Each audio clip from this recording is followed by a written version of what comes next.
Already super duper హిట్లు కొట్టేసి మనతో డాన్సులు పాటలు పాడించేసినటువంటి మా భీమ్ సిసిరోలియో గారు మ్యూజిక్ డైరెక్టర్ గారిని వేదిక మీదకి ధమాకా సినిమా పాటలు ఇప్పటికీ మారు మోగుతూనే ఉన్నాయి. అలాగే డీజేటీలు బలగం లాంటి పాటలతో ఫుల్ మాస్ అందించినటువంటి భీమ్స్ గారికి స్వాగతం పలుకుతున్నాము. భీమ్స్ గారు, ఇప్పుడు మీరే డిసైడ్ చేయాలి. ఫస్ట్ మీరు మాట్లాడతారా, ఆయనతో మాట్లాడించాము? ఎవరో ఒకరు మాట్లాడాలి, లేకపోతే సుమ గారు మాట్లాడేస్తారు. Yes, Shreyas future city proudly presents the pre release event of sponsor పేర్లు చెప్పేనా? ఓకే, ఇస్తున్నా, చెప్పండి.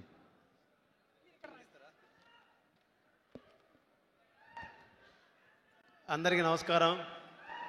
అందరు బాగున్నారా? మీ అందరితో నాకు సంబంధించిన ఒక విషయం చెప్తా.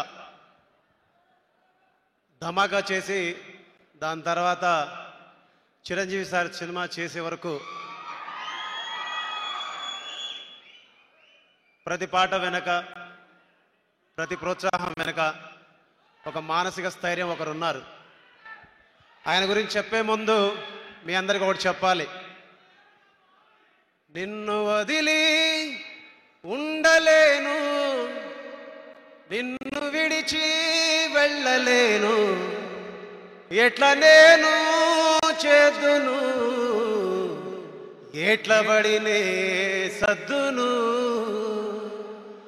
నువ్వైనా చెప్పమ్మా పాటమ్మా, నన్నైనా చెప్పుకోని అమ్మా పాటమ్మా.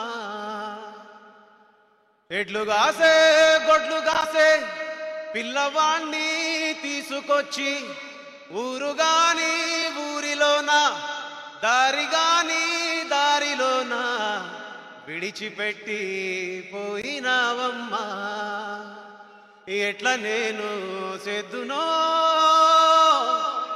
ఎట్లా పడినే సద్దును.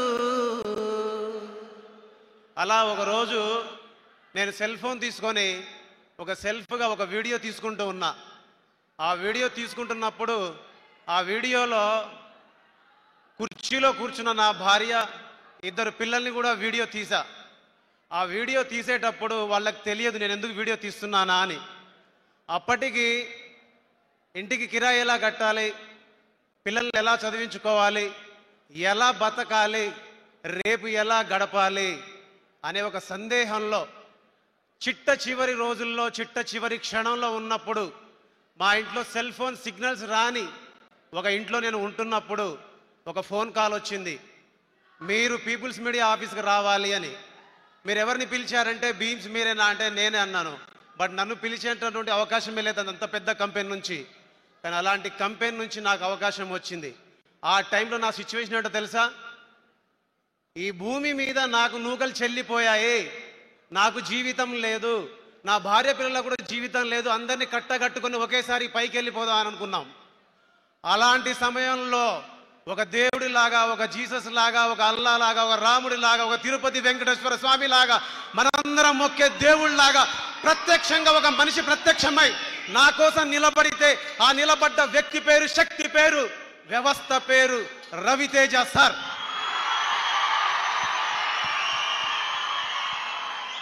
మాటల్లో చెప్పాలంటే ప్రేమ, పాటల్లో చెప్పాలంటే భక్తి. నిలబడి ఉన్నాను, రెండు కాళ్ళ మీద నిలబడి ఉన్నాను, 5 వేళ్లతో తింటున్నానంటే, అమ్మా నాన్న నీ కొడుకు సజీవంగా ఉండడానికి రవితేజ సార్ కారణం. నీ కొడుకును నిలబెట్టిన రవితేజ సార్కి నాకు మాటలతో చెబితే సమాధానం అయిపోద్ది, మాటల్లో చెబితే సమాధానం అయిపోద్ది, కానీ పాటల్లో చెబితే చరిత్రలో నిలిచిపోతుంది అని చెప్పాను. అందుకే నా ప్రేమను ఎప్పుడు నేను సంగీతం రూపంలోనే సార్కి చెప్తాను. చాలా మంది అనుకోవచ్చు అవసరాల కోసం, అవకాశాల కోసం చాలా మంది చెప్తారు, చాలా మంది కథలు చెప్తారు, కహానీలు చెప్తారని. సిసిరోలియో కహానీలు, కథలు చెప్పడు, ఉన్నదే చెప్తాడు, ఉన్నదే మాట్లాడతాడు. అందుకే సార్కి నేనంటే ఇష్టం, సార్ నాకంటే ఇష్టం. ఎందుకు ఆయనతో నేను కలిసి పనిచేస్తాను, ఎందుకు నేను ఆయనతో కలిసి పనిచేస్తాను చాలా మంది అంటుంటారు. నాలాంటి వాళ్ళు నిలబడడం అంటే రేపు రాబోయే నాలాంటి చాలా మందికి ఆయన అవకాశాలు ఇవ్వబోతున్నారు. ఆయన ఇక్కడ ఉండడం అంటే మనలాంటి చాలా మంది ఇక్కడికి వచ్చి నిలబడటం, ఆయన ఇక్కడ సినిమాలు తీయడం అంటే మనలాంటి చాలా మంది పాటలకి ప్రత్యక్ష రూపం రావడం, ప్రపంచంలో సమాజంలో మనందరికీ పేరు రావడం, మన అందరి తల్లిదండ్రుల ముందు మనంతట మనం గర్వంగా నిలబడి ఇదిరా నీ కొడుకు అని చెప్పడం. అందుకే రవితేజ సార్ అంటే నాకు ఇష్టం. ఇప్పుడు కూడా సినిమా రికార్డింగ్ చేసి వచ్చా.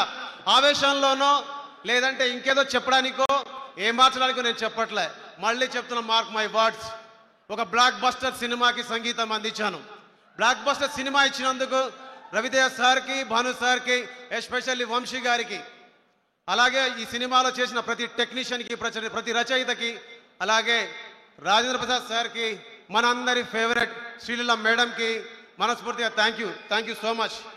మీ అందరికీ ఈ పాటకు రితం లేదు, కథం లేదు, పదం లేదు, అర్థం లేదు, పర్థం లేదు, స్వార్థం గీతం అసలు లేదు. Super duper hit song, super duper hit song, super duper hit song, super duper hit song.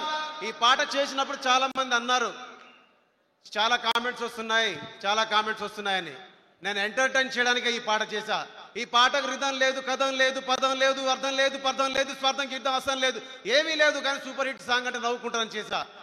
అలాగే ఓలే ఓలే గుంటా మీ అయ్య కాడ ఉంటా, మీ అమ్మ కాడ తింటా, నీ ఒళ్ళోకొచ్చి పంట. నచ్చిందా? ఓలే ఓలే ఓలే ఓలే. థియేటర్లో ఈ అరుపుల కోసం వెయిటింగ్, ఈ చప్పట్ల కోసం వెయిటింగ్. అలాగే మ్యూజిక్ డైరెక్టర్ గారు 2 విషయాలు చెప్పాలి మీ అందరికీ. మనందరి మధ్యన లేరు. తుమ్ మేరా లవర్ లవర్ లవర్, मैं तुझको दिया फ्लावर, तुम मेरा लवर लवर लवर, గుండెల్లో గుచ్చినవే ఫ్లవర్. చక్రి గారిని ఏ రూపంలో మళ్ళీ మీ అందరి ముందు తీసుకొచ్చిందో గర్వపడుతున్నాను. చక్రి సార్ ఎక్కడున్నా ఆయన ఆత్మకు శాంతి చేకూరాలని మనస్ఫూర్తిగా కోరుకుంటున్నాను. ఈ సినిమాలో పాటలు పాడిన సింగర్స్కి, అలాగే ప్రత్యేకంగా మర్చిపోయాను హేషం అబ్దుల్ గారికి thank you so much sir. అడిగిన వెంటనే ఈ సినిమాలో పాట పాడినందుకు. అలాగే పాటలు రాసిన రచయితలందరికీ. సినిమా సక్సెస్ మీట్లో మీ అందరితో మాట్లాడతాను. అప్పుడు అందరిని ఒక్కొక్కరిగా తీసుకొచ్చి పరిచయం చేస్తాను. Thank you so much.